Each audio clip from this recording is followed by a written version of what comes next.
mapagpalang umaga po sa bawat isa. Medyo kaunti lang po tayo ngayon. Sige po.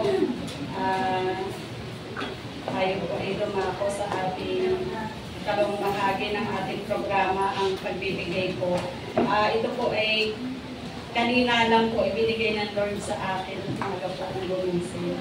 Ito po yung akin po ma-share. Sabi po doon sa unang Kronika, chapter 29, verse 12 and 14.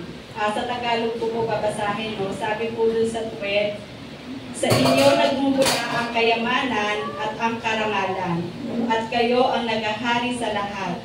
Taglay ninyo ang kapangyarihan at kadakilaan, at kayo ang nagbibigay ng lakas at kapangyarihan sa lahat. 13, pinasasalamatan namin kayo, O Diyos, at pinupuri sa inyong maluwalhating pangalan. And 14 po, ngunit sino ako at ang bayang ito? Pumupuso kami nagkakaloob sapagkat ang lahat ng ito ay galing sa inyo at ibinabalik lamang namin. Amen po.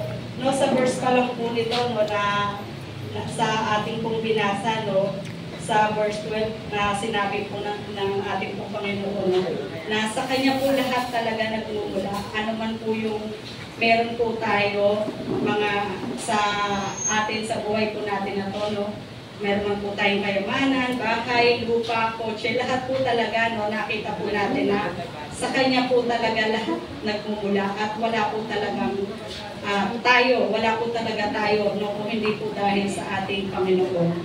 No, sabi nga po doon. And then po, sabi nga po doon sa 13, no, pinasasalamatan namin kayo, O Diyos, at pinupuri ang inyong maluwalhating pangalan. Amen. No? Na lagi po tayo magpasalamat sa ating Panginoon. Na sabi nga po, di ba, doon sa 1 Thessalonians 5:18 na any circumstances na dapat po lagi po tayong magpasalamat na ano man po yung mga bagay na nangyayari sa atin, bagay na hindi maganda o pangit na nangyayari sa buhay po natin, dapat po natin din po ipagpasalamat po sa ating Panginoon. No, ma-share ko na lang din po na kaunti yung nga po na na-share ko na rin po na ipinangingi ko po ng prayer yung na-aksidente po si Ryan noong last October 27.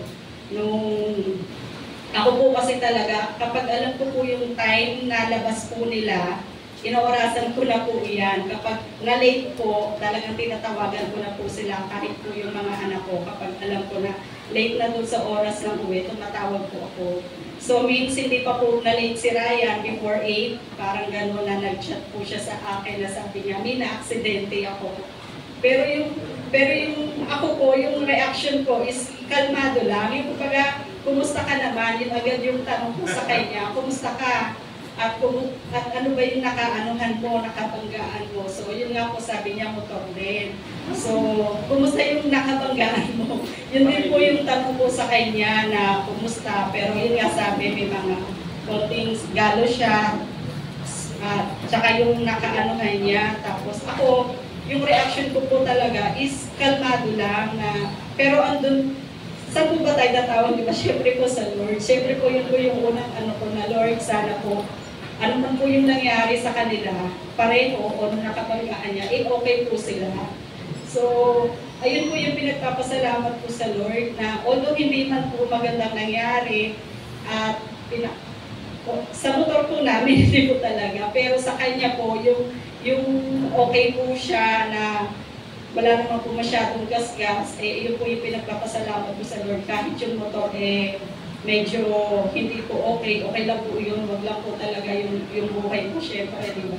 At salamat din po dun sa nakabanggaan niya na yun nga po, kung tutusin po medyo foul din po kasi yung asawa ko at may problema po pala yung motor, kaya po nangyari po yun. Pero salamat din po dun sa anuhan ng asawa ko, no, at sabi nga po niya na mabait naman po at hindi na po sila nag-abort. Hindi na po sila naghabol dun sa ano.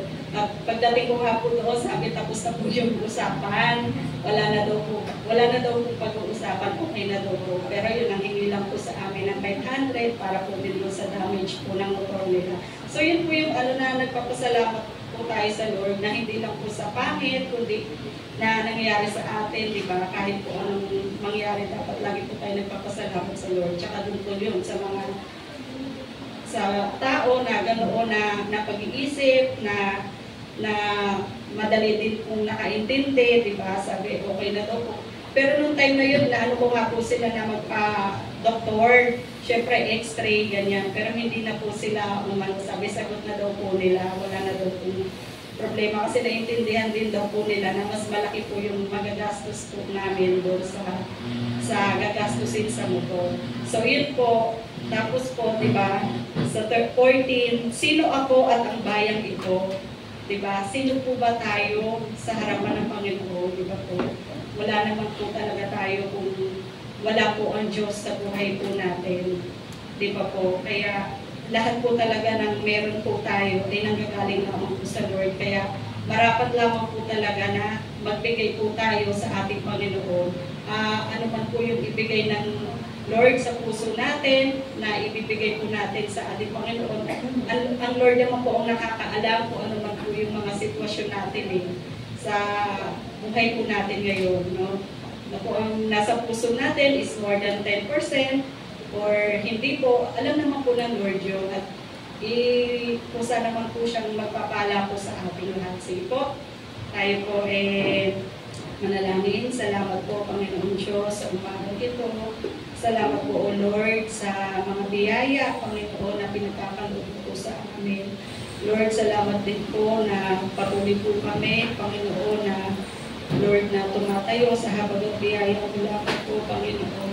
Lord, sa umagang ito, sa mga kapatid ko po na magkakaloob, Panginoon, alam mo po, Lord, yung sitwasyon ng buhay ng bawat isa. Na Lord, ano man po, Panginoon, yung ikinabubuhay, Panginoon,